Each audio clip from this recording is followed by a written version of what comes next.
City हलचल की खबरों का कितना असर होता है, सिटी हलचल के सिटी के रिपोर्ट कार्ड का कितना असर होता है, सिटी की सरकार का कितना रिपोर्ट कार्ड होता है, ये आप देख सकते हैं कैंटोनमेंट बोर्ड में। ये आप देख सकते हैं उन लोगों की कार्यप्रणाली में जिनको नामित सदस्य के रूप में हम जानते हैं, जिनको कैंट विधायक के रूप में हम जानते हैं, जो अब सिटी का रिपोर्ट कार्ड लाल कुर्ती के जामुन मोहल्ले में चलने के बाद हरकत में आ गए और लाल कुर्ती के हालात देखने के बाद कैंटोनमेंट बोर्ड के सीईओ खुद धरातल पर उतर आए। और पिछले 10-12 दिनों में यह कैंटोनमेंट बोर्ड की सोमवार को कैंटोनमेंट बोर्ड की एक बड़ी कार्रवाई हुई, जिसमें सीईओ जाकिर हुसैन ने खुद खड़े होकर बुलडोजरों के साथ वेस्टर्न रोड पर बालाजी मंदिर के सामने नालों की ब्लॉकेज खोलने के लिए उन्होंने कार्रवाई को अंजाम दिया। सीईओ की मौजूदगी में तमाम नालों के ऊपर डाले गए सीमेंटेड लेंटर जेबीसी चलाकर उखाड़ फेंकने का सुबह से ही काम जो शुरू हुआ, तो किसी की हिम्मत नहीं हुई कि वो आकर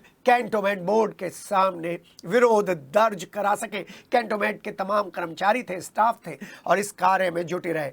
आसपास क्षेत्र के लोगों ने गंदे पानी की निकासी को लेकर कैंटोनमेंट बोर्ड से साफ सफाई की शिकायतें की थी। छावनी क्षेत्र का पूरा एरिया कैंटोनमेंट बोर्ड के अंतर्गत आता है। यहाँ 8 वार्ड हैं और 1 लाख के करीब जनता निवास करती है। काफी समय से इस क्षेत्र में सभासदियों का चुनाव नहीं हुआ है। ऐसे में मौजूदा वार्डों की देख रेख पूरी तरह से कैंटोनमेंट बोर्ड के हाथों में चली गई है, नामित सदस्य के हाथ में चली गई है और कैंटोनमेंट बोर्ड के और या कैंट के विधायक के हाथ में चली गई है। वार्ड 6 की बात कर रहे हैं। साफ सफाई की व्यवस्था बिल्कुल चरमरा गई है, नालियां टूटी पड़ी हैं, कूड़े से हटी पड़ी हैं।